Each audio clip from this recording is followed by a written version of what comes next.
La philosophie platonicienne est la base de notre philosophie occidentale. Platon nous a laissé de nombreux écrits dans lesquels nous découvrons sa philosophie.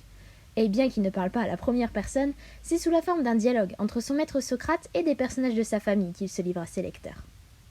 Les textes de la République font partie de la deuxième catégorie d'écrits de Platon, nommée les dialogues de la maturité. Et c'est dans ces derniers que nous est présentée toute la pensée du philosophe sur ce qu'il appelle la théorie des idées ou des formes intelligibles. Dans notre extrait qui se situe vers la fin du 6e livre, ce sont Socrate et Glaucon, qui n'est autre que le frère de Platon, qui débattent ensemble autour de nombreux concepts universels, tels que la justice ou la vertu. Dans le passage que nous allons traiter, c'est l'idée du bien qui est discutée. En effet, qu'est-ce que le bien en lui-même ? Deux théories vont être exposées plus tôt dans l'extrait. On demandera donc ainsi à Socrate de se prononcer sur la question « Le bien est-il le savoir ? Le bien est-il le plaisir ? Ou bien est-il toute autre chose ?» Socrate n'aura pas envie de se prononcer dans un premier temps. La question du bien est trop complexe pour qu'il puisse en débattre clairement. Il dit qu'on ne peut pas parler de ce que l'on ne connaît pas. Mais l'insistance de Glaucon va l'obliger à exposer ses idées, et c'est donc ainsi qu'il va nous expliquer ce qu'il appelle le rejeton du bien, ou, pour le dire plus simplement, ce qui se rapproche le plus de l'idée du bien. Notre extrait va donc se structurer en 3 parties. Dans la première, Socrate va exposer le thème de la vision et de la lumière. Puis, il utilisera l'analogie du bien et du soleil pour aider à la compréhension de ses idées. Enfin, le dialogue s'achèvera par une exclamation de Glaucon qui comprendra pourquoi Socrate refusait de se prononcer sur ce sujet. Cependant, avant de s'attaquer à l'analyse détaillée de ce texte, il nous faut exposer la base fondamentale de la philosophie de Platon, à la théorie des idées, afin de nous assurer, comme Socrate, que vous, vidéastes, ne soyez pas perdus dans la suite de notre explication.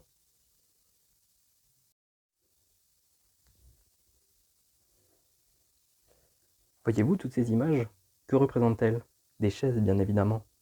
Malgré toutes leurs différences de design, vous le concevez que ce sont bien des chaises. Pour Platon, le fait que nous arrivions à affirmer cela vient du fait qu'il existe quelque part l'idée de la chaise, la forme originelle de cette dernière que toutes les autres imitent. Pour Platon, il existe donc deux mondes. Le monde sensible, celui que nous voyons, accessible par nos sens, et au-dessus, le monde intelligible, celui des idées, c'est-à-dire un lieu qui ne nous est accessible que par notre entendement, notre capacité à raisonner. C'est dans le monde des idées que se situent les formes parfaites et originelles. A contrario, celles de notre monde sont imparfaites. Elles ne sont que de pâles copies de celles du monde des idées. Nous pouvons donc ranger les différentes images de chaises dans le monde sensible et l'idée de la chaise dans le monde des idées. Maintenant que cela est compris, dans le monde logique, nous savons de façon innée ce qui est juste ou beau. Parce qu'il existerait la forme parfaite de l'idée, de la justice ou de la beauté dans le monde des idées. Ensuite, il faut comprendre que les objets se voient mais ne se pensent pas, alors que les idées se pensent mais ne se voient pas. Il y a ici une différence entre le voir et le penser. Cette distinction est essentielle pour comprendre notre texte.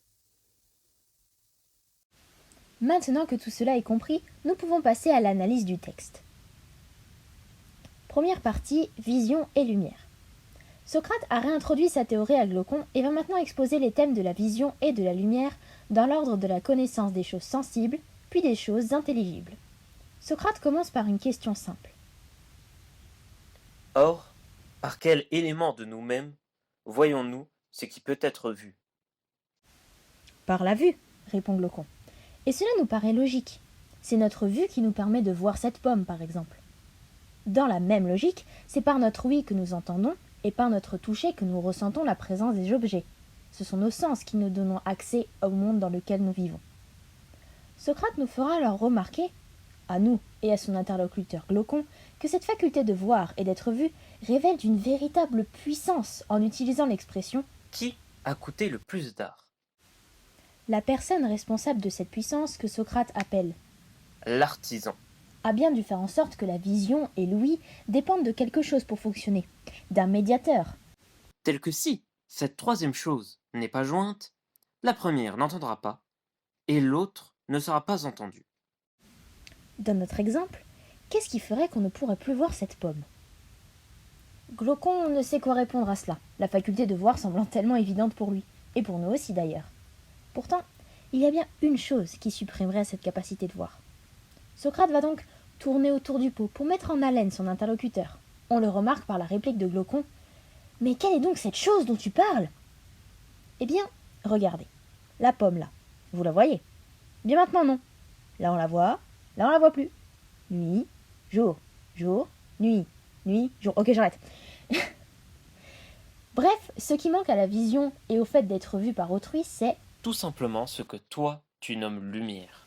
il y a donc un lien fondamental entre la puissance de voir et d'être vu. Et ce dernier a plus d'importance que le reste. Même si, comme le dit Socrate, La lumière n'est pas dénuée de valeur.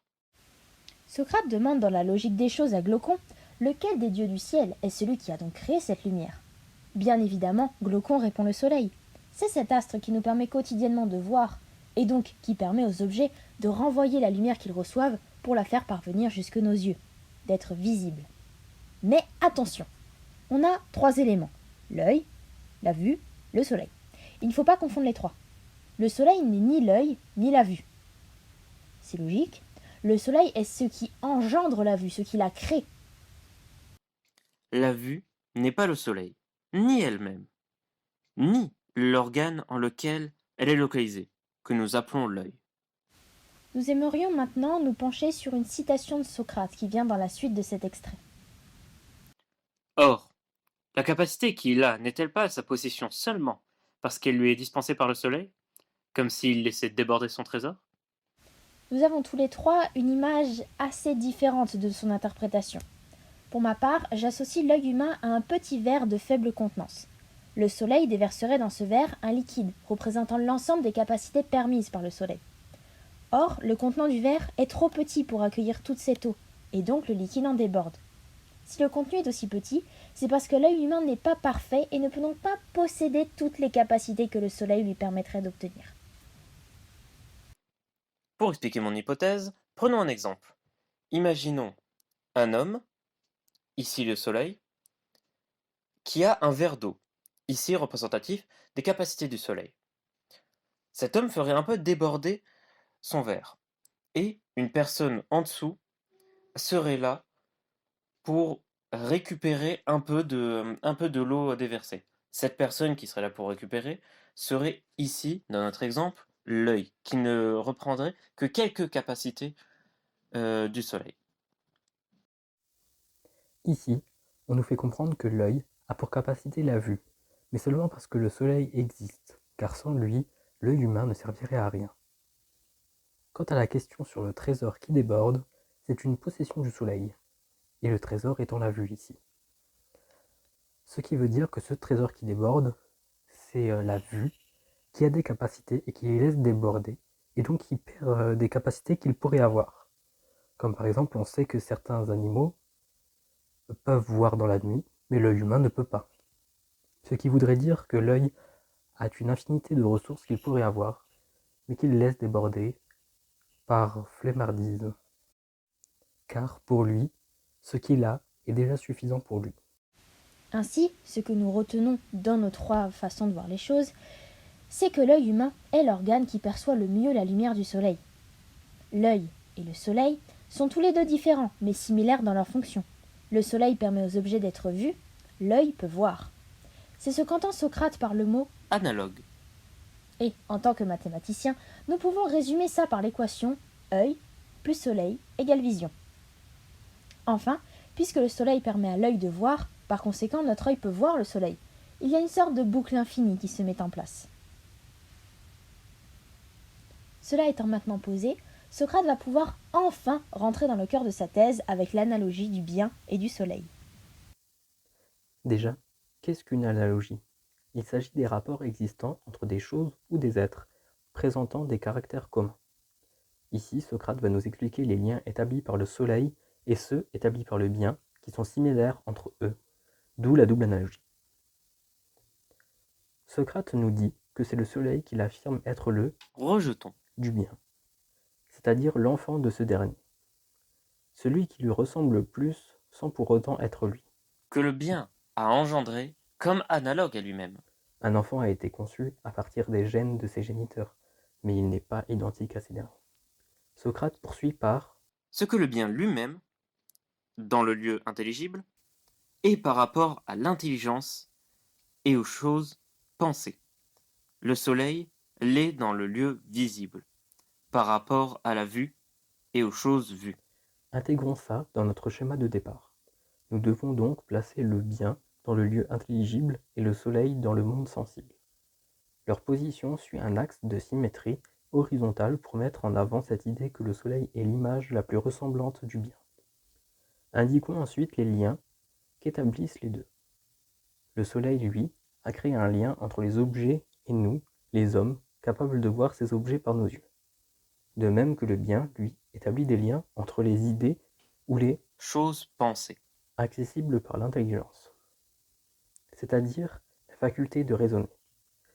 Pour rappel, pour Platon, le lieu intelligible ne nous est accessible que par notre entendement. Cette géométrie entre le soleil et le bien est encore assez difficile à comprendre pour Glaucon. Ce dernier répond à Socrate. De quelle façon? Il veut que Socrate aille plus loin dans son explication. Laissons donc Socrate nous expliquer plus en détail son idée, c'est-à-dire développer les liens établis précédemment. Commençons par le rapport entre les objets visibles et la vue à l'aide d'un nouveau schéma. Prenons un œil. Dans une pièce coupée en deux, le côté gauche est éclairé et le droit est assez obscur. Et dans chaque pièce se trouve une pomme. Socrate nous dit que lorsque l'œil se tourne vers la pièce de droite, vers les objets dont la lumière du jour n'atteint plus les couleurs, mais qu'atteignent les lueurs nocturnes. c'est-à-dire vers les objets qui sont baignés dans l'obscurité, eh bien, nous ne voyons pas clairement la pomme présente dans la pièce. Nos yeux vont tenter de s'adapter et d'imaginer la forme de la pomme peut-être.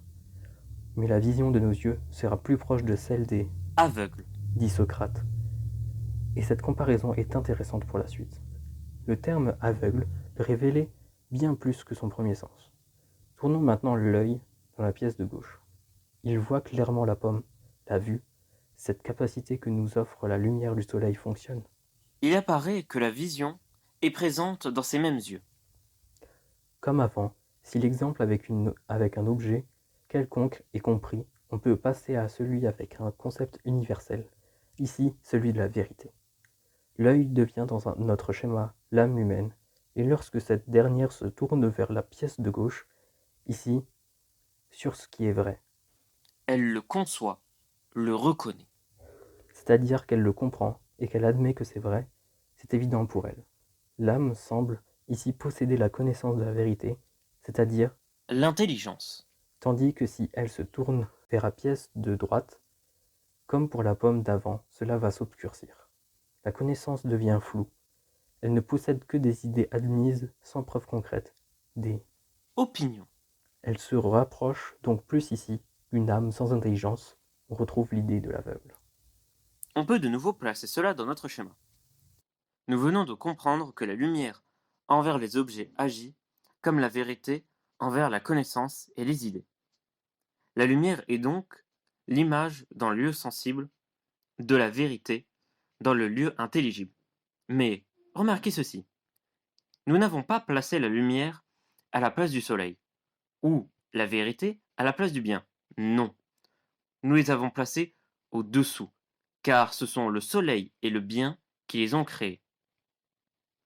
La lumière n'est pas le soleil, c'est le soleil qui crée la lumière, de même que la vérité n'est pas le bien, c'est le bien qui crée le concept universel de la vérité. La lumière et la vérité sont la cause du soleil et du bien. Et, de ce fait, le soleil et le bien sont au-dessus de ces dernières.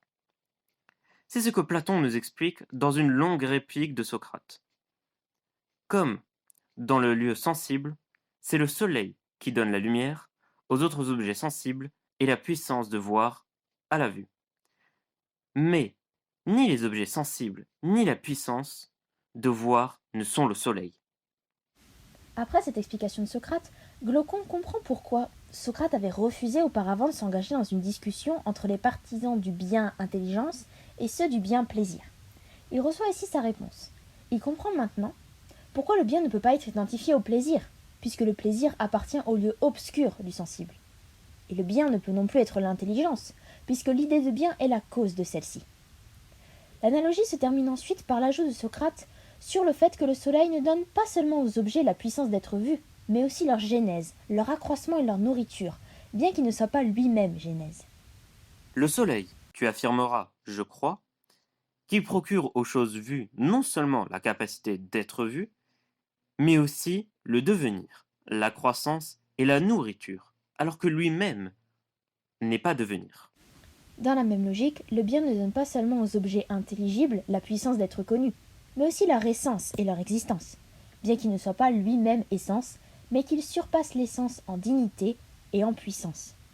Mais que leur être, comme leur essence aussi, leur viennent en outre de lui, alors que le bien n'est pas une essence, mais qu'il est encore au-delà de l'essence, l'excédent énesse et en puissance.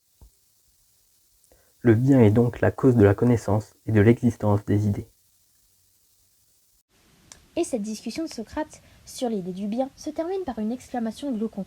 Oh, par Apollon, quel débordement prodigieux! Glaucon rit en prononçant ces paroles. Nous pensons que Glaucon réagit ainsi car il estime que Socrate est allé très loin, voire trop loin dans ses explications. Socrate lui répondra.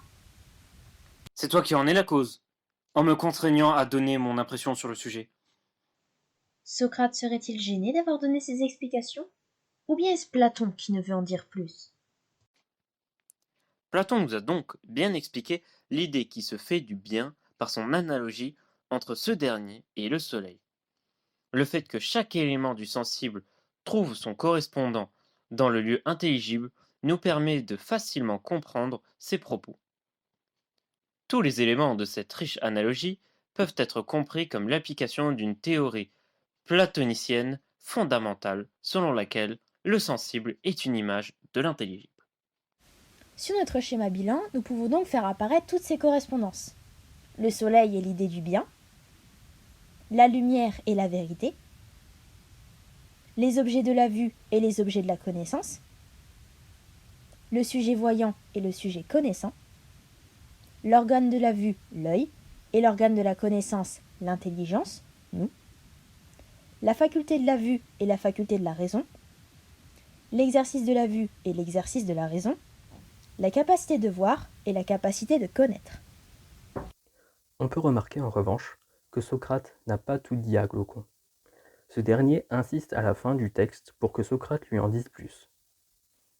Je crois que j'en laisserai, et même beaucoup. Socrate va poursuivre ses explications dans la suite du texte de la République avec par exemple le paradigme de la ligne ou encore le mythe de la caverne, mais beaucoup pensent aujourd'hui que Platon ne nous saurait pas laisser toutes ses philosophies dans ses écrits. Il préférerait transmettre cela à ses élèves par un véritable dialogue. En tout cas, pour ce qui est de notre extrait, nous en avons terminé. Et nous vous laissons avec cette phrase de Platon permettant de faire le lien entre notre analogie et la suite du texte. Le savoir terrestre n'est qu'ombre.